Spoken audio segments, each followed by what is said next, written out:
Sixers like in Philadelphia in the winter. You don't want that. I know. Yeah, try to talk him out of it in that situation. Some quick hit stuff for the Eastern Conference here before we go.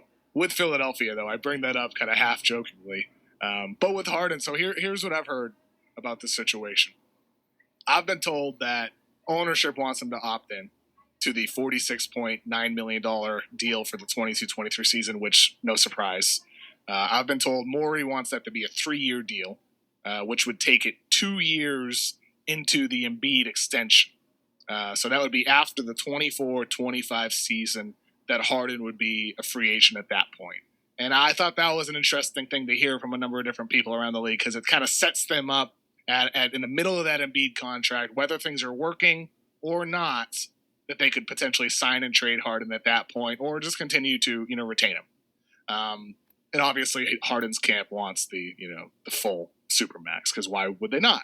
So I do wonder if maybe they end up meeting in the middle here with a 2 or 3 year type of extension that takes it into the middle there. For Philadelphia, I reported earlier in the week, Danny Green and that number 23 pick have been shopped around the league. Others have been reported that they're looking around for stuff for Tobias Harris, other guys on the roster, Matisse Thybulle too, I believe was mentioned. For Philadelphia, I think people are underrating the path that they have forward to shuffling the deck here around Joel Embiid and becoming a team that could actually be a threat for the finals next year. Maybe that's because I'm too much of a Harden guy and I have too much belief in his ability to, come back sort of like Chris Paul did and prove people wrong. I might be, foolish for even having any level of belief in him. But I still think statistically at the least, Embiid and Harden were the best pick and roll duo in the NBA. That's despite not having training camp together. That's despite the fact that Harden was out of shape and nowhere near his former ability. They were still the best pick and roll duo in the NBA.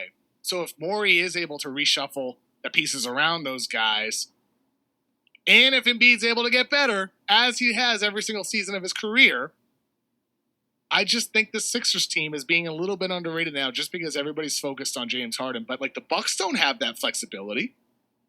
The other teams in the Eastern Conference don't have flexibility. The Sixers do.